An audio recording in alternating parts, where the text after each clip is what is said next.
Yang terhormat Bapak Ibu dosen dan guru penguji uji kinerja PPG Dalam Jabatan tahun 2025.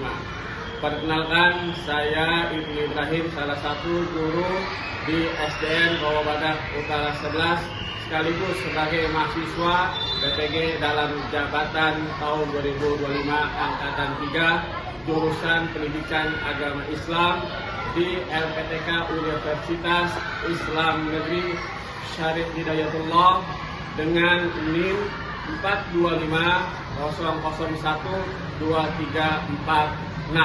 Pada hari ini Jumat 10 Oktober 2025 saya akan melaksanakan uji kinerja di SDN Bawabadak Utara 11 pada kelas 2 dengan materi azan dan iqamah.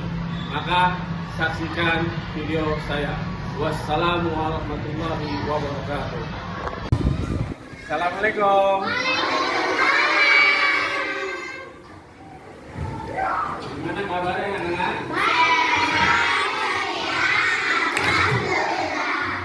Sekarang pelajaran apa? Ya, belum dimulai pelajaran. Bapak mau lihat kesiapan kalian, baju kalian pada rapi atau belum? Bapak berdiri, bapak lihat. Berdiri. Duduk. Udah pada sholat subuh? Siapa yang belum sholat subuh? Bapak kita doakan yang sholat subuh agar istiqomah. Amin ya rabbal. Yang belum sholat subuh, semoga Allah memberikan hidayah. Amin ya rabbal. Sebelum pelajaran, baiknya kita semangat, ya, tetap semangat.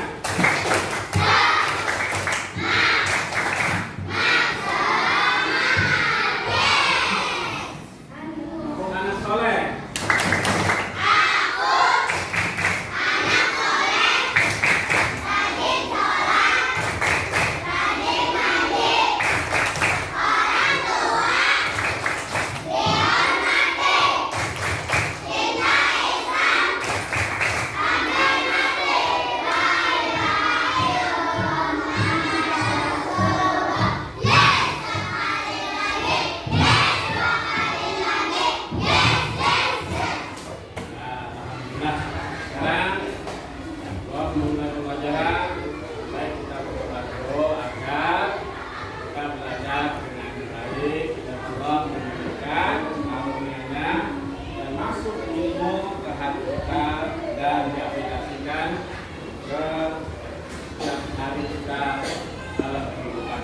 Siapa yang mau memimpin dalam doa? Dan mana?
Yaitu tentang azan dan iqamah. Kalian dengarkan, sebelum itu kita punya kesepakatan kelas bahwa belajar itu kalian dengarkan terlebih dahulu, nggak boleh ada yang ngomong, nggak ada yang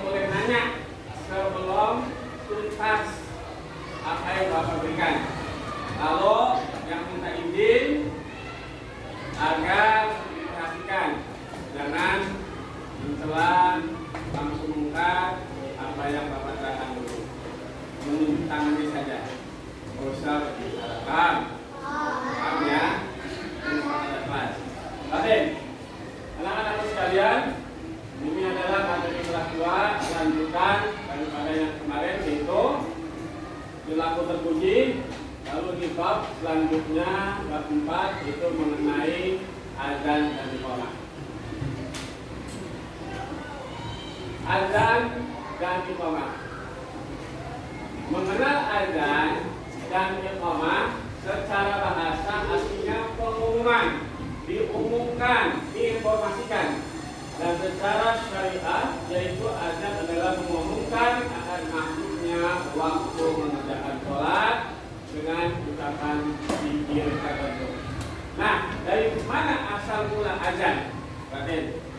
Dulu nggak ada azan, maka ketika ada perintah sholat, waktunya untuk kumpul 30 langsung sholat.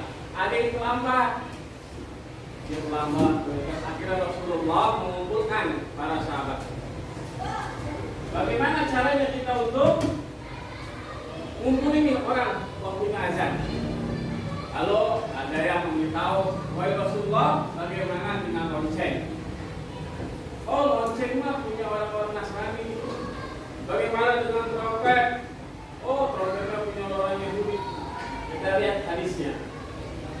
Ya, azan disyariatkan di Madinah pada tahun pertama Hijriah, kira-kira 9 bulan dari Nabi tiba di Madinah. Dalilnya, kaum muslimin dahulu ketika datang di Mekah, mereka berkumpul lalu memperkirakan waktu sholat tanpa ada yang menyuruhnya, lalu berkata berbincang-bincang dan mengumpul nih, menggunakanlah lonceng.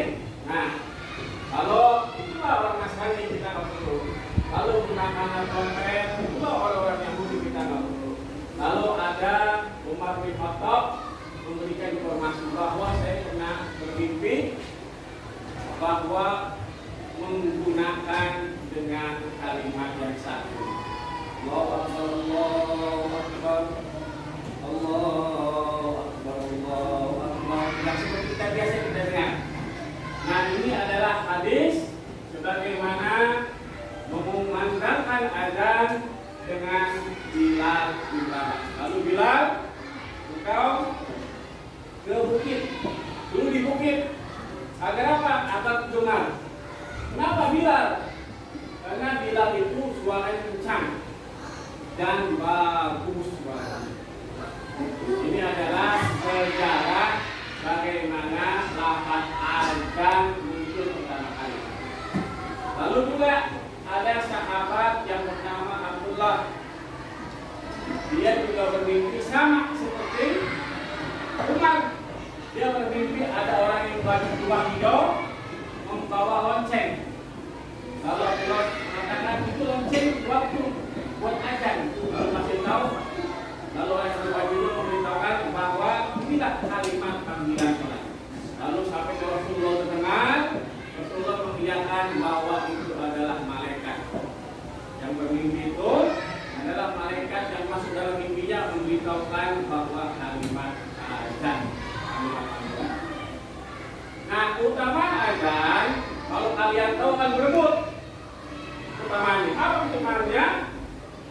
Lau ya'alamun nas ma min biladi wasfahmi awli summa lam yajidu ila an yabtahu alaihi la yastaqamu.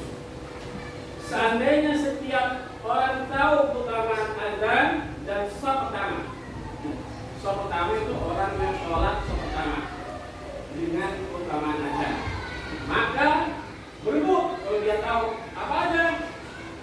Perhatikan, pertama azan itu bisa para setan-setan akan lari. Lihat, apabila azan dikumandangkan, maka setan berpaling sambil menutup jalan.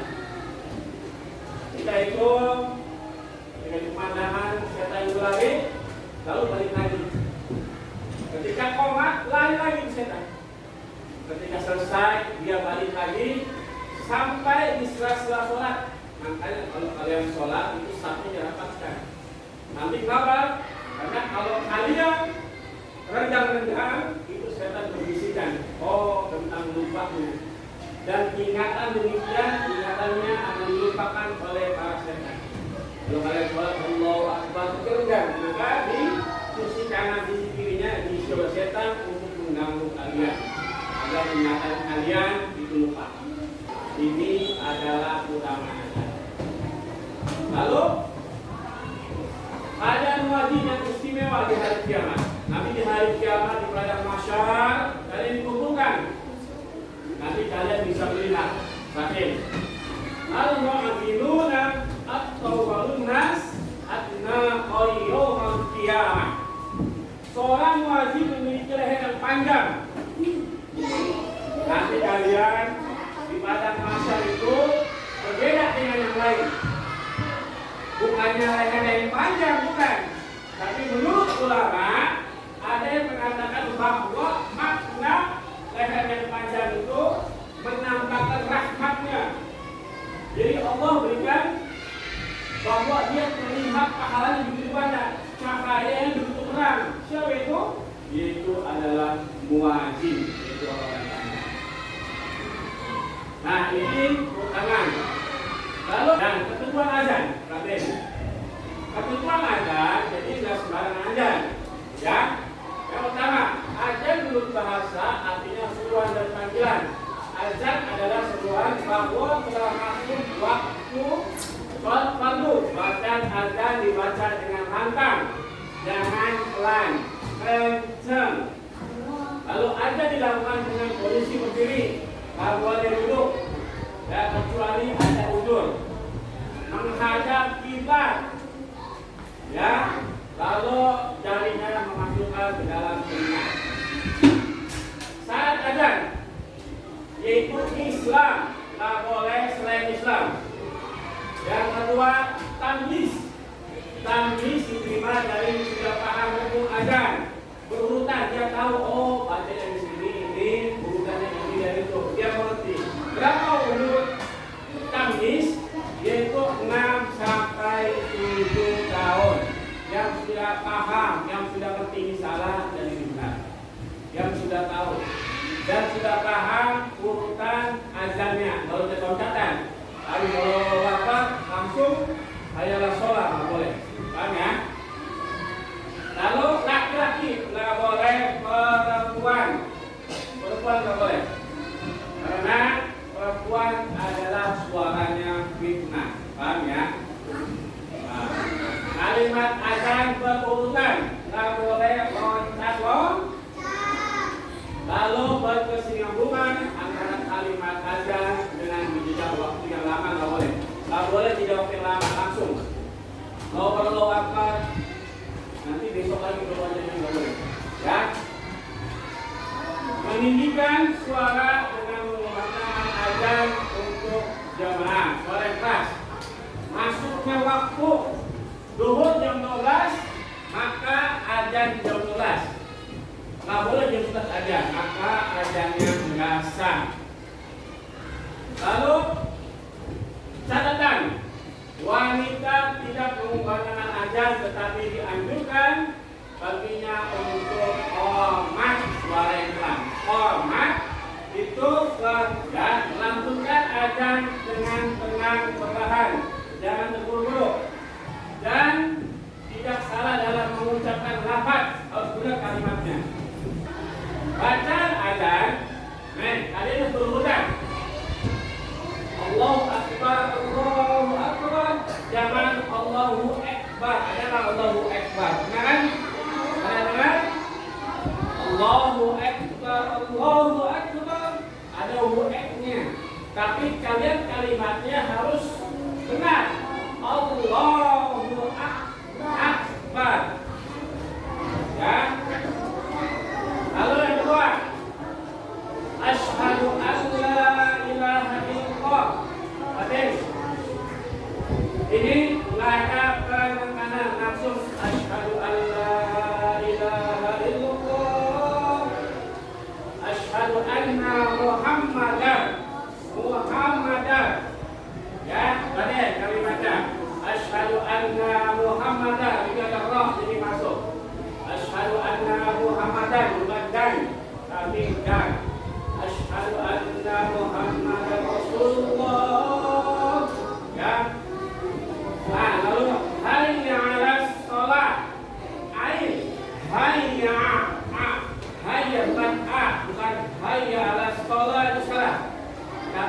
hayya 'alas shalah. Ain. Paham ya? Hayya 'alas shalah. Sa, bukan sa.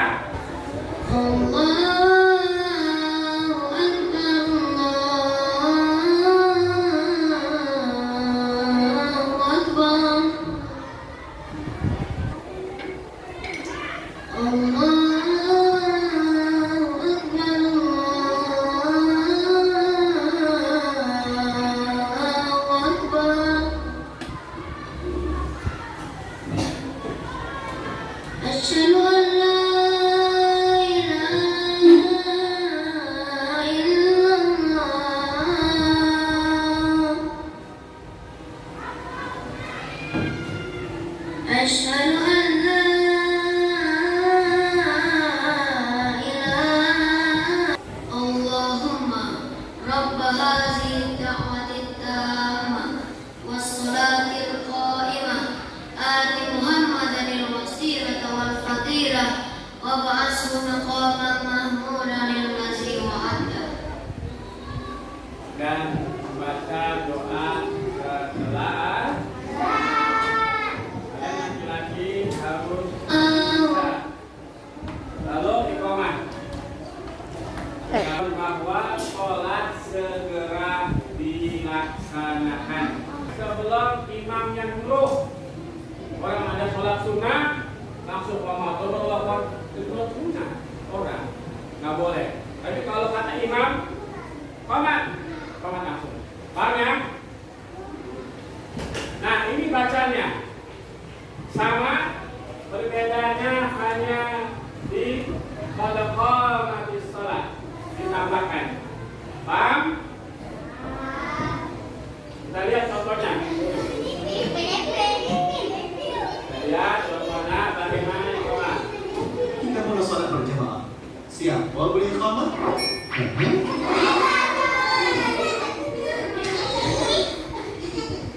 Nah, ini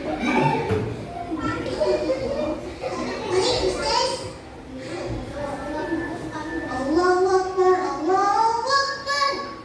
Asyhadu an la ilaha illallah.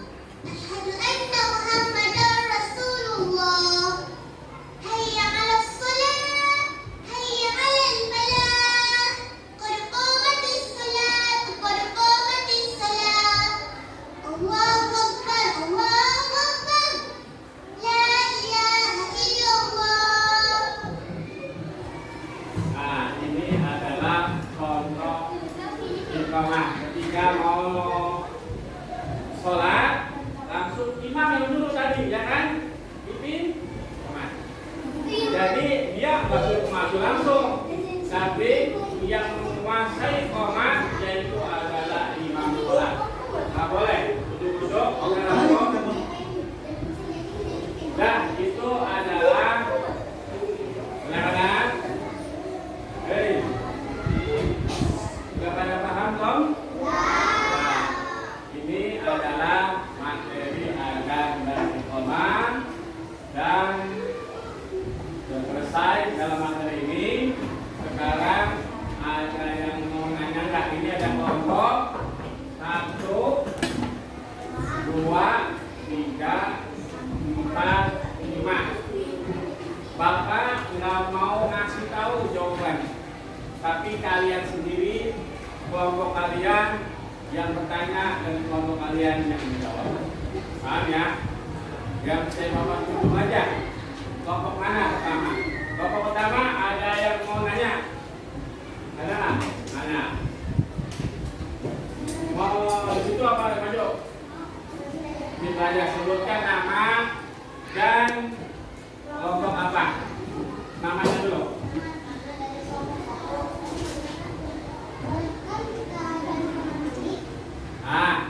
Bolehkah adzan di kamar mandi? Yang jauh dari kelompok mana? 3. Ya. Nah, siapa yang mau jawab? Nomor 3. Ayo, Eno, sebutkan nama kelompok dan apa jawabannya. Yang kedengeran suaranya kayak gini.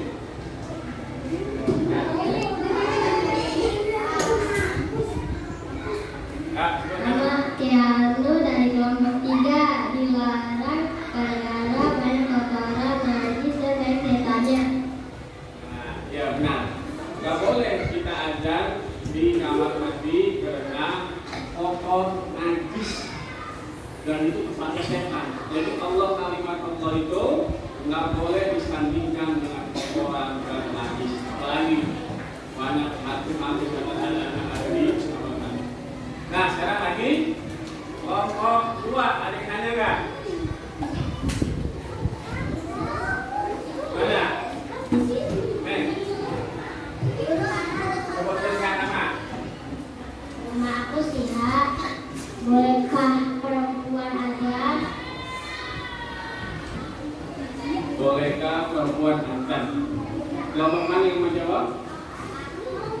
Nih. Nah nih, kelompok 4. Nama dan Nama azannya dari kelompok 4 tidak boleh karena suara perempuan menimbulkan fitnah. ya betul sekali.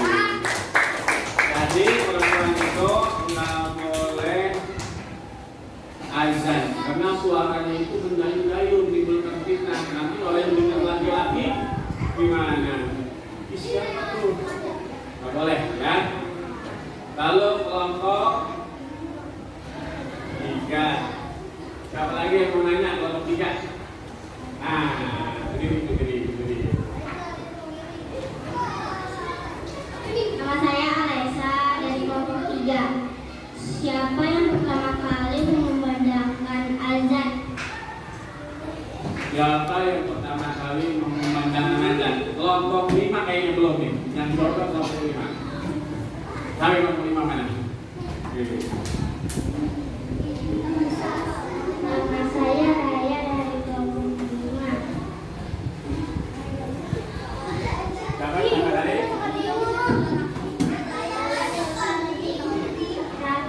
Oh, betul. Bilal bin Rabah. Ada lagi yang mau nanya? Kamu mau nanya? Siapa yang mau nanya? Ya, pertanyaannya udah pada paham berarti nih. Sudah bisa jawab, sudah bisa nanya sendiri. Bisa nanya, bisa jawab sendiri, tapi udah paham. Nah, kalian punya tugas dari Bapak. Yang pertama, tugas mandiri. Tugas sendiri setiap kelompok.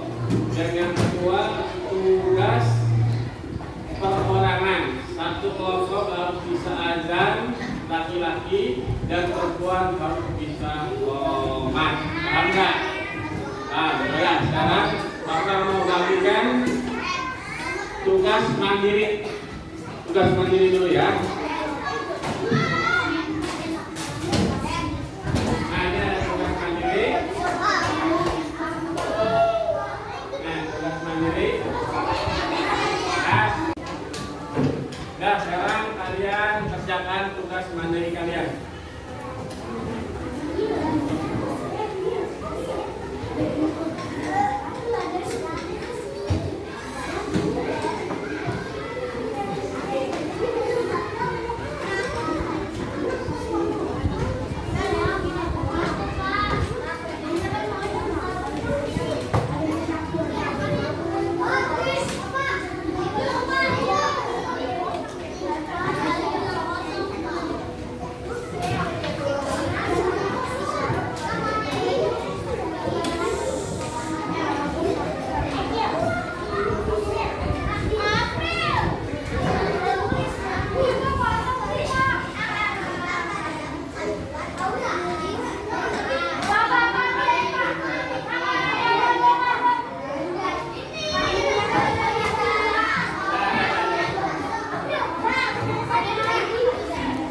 Ayo.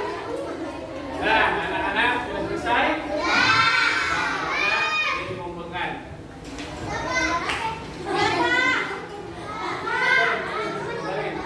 Digabungin aja. Sekarang kalian azan berkelompok dan sekarang dimulai dari kelompok 3. Siapa yang mau azan silakan dulu.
tentang azab dan iqamah. Sebelum kita pulang, mau kita berdoa dulu agar kita pulang selamat sampai rumah. Sekarang yang berdoa yaitu Fahri, silakan berdiri doa.